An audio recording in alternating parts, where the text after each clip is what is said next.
मुस्तफे काबा।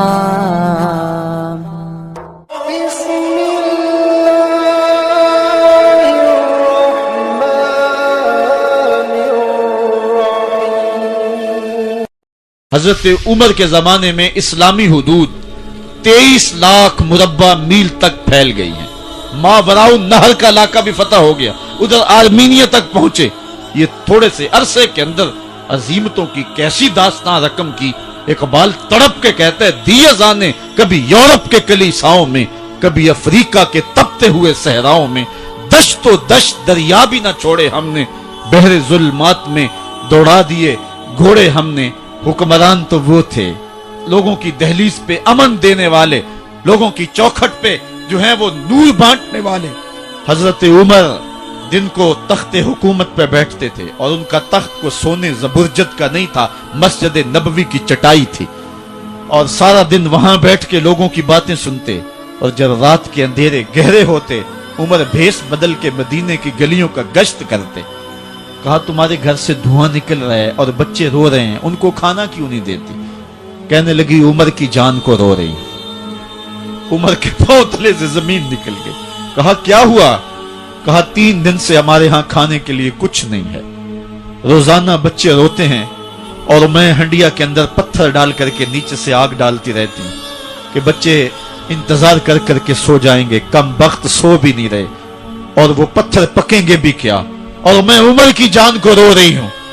हजरत उमर का कलेजा दहलने लगा। फौरन पलटे वापस बैतुल माल में आए, घी का एक कनस्तर लिया, आटे की बोरी ली, मिर्च मसाला जात बहुत कुछ उठाया, अपने कंधे पे रखा, बोरी अपनी कमर पे लादी। उमर बैतुल माल से निकले तो आपके खादम असलम ने देख लिया, आगे बढ़ा, कहा, मेरे आका मैं उठाता हूं। उमर की आंखों में आंसू है। कहा, असलम कयामत के दिन मेरा बोझ उठा लोगे? कहा, कयामत के दिन तो अपना अपना बोझ उठाना पड़ेगा। कहा, उमर को आज अपना ही उठाने दो।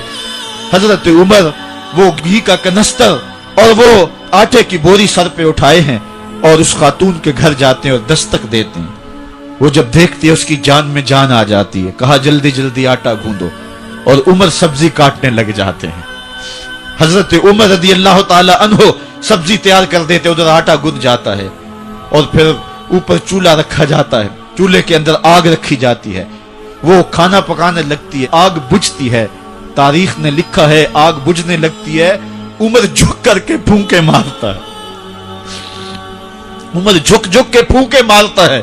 खाना पक गया और बच्चों के सामने खाना रख दिया, बच्चे खा रहे हैं।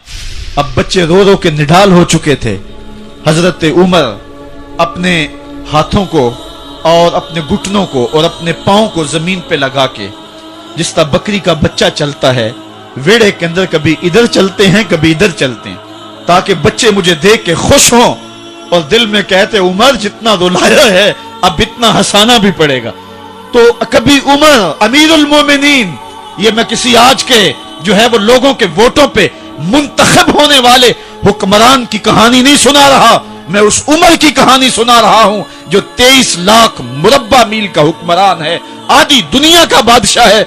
हजरत उमर जो है जिस तरह बकरी का बच्चा चलता है, इस तरह अपने हाथ और अपने घुटने जमीन पे टेक करके जो है वो इस तरह चलते हैं। बच्चे उमर को देख के मुस्कुराते हैं। जब बच्चे मुस्कुराने लगे तो हजरत उमर ने उस खातून से कहा, बुढ़िया उमर को माफ कर दे। उसने कहा, तू इतनी हमदर्दी क्यों करता है? कहा, उमर बेचारा बड़ा फंसा हुआ है, फिक्र है उसको यरमूक को फुस्तातो हुलवान की, जब फतह है मिस्र तो तैयारी है ईरान की, आते जाते वफद से मुलाकात भी करता होगा और शब को मालूम हालात भी करता होगा, कांटों में उलझी हुई बेचारे की जान है, नींद उसको भी आती है, आखिर वो इंसान है, मेरी बहन उमर को माफ कर दे। उसने कहा, नाना उमर की बात मेरे सामने न कर, कयामत का दिन होगा, उमर का गिरेबान होगा और मेरा हाथ होगा। जब उसने ये बात कही तो उमर बर्दाश्त न कर सके, बच्चों की तरह बिलक बिलक कर रोने लगे। कहा, वो बदनसीब उमर तेरे सामने है, आज ही कहला जो कहना है, कयामत के दिन मुझे माफ रखना। उसने कहा, तू उमर है? कहा, बदनसीब उमर तेरे सामने खड़ा हूं। मेरे उमर कहते हैं, अगर दजला के किनारे ایک بکری کا بچہ بھی پیاسا مر گیا، اس کا حساب بھی عمر سے لیا جائے گا۔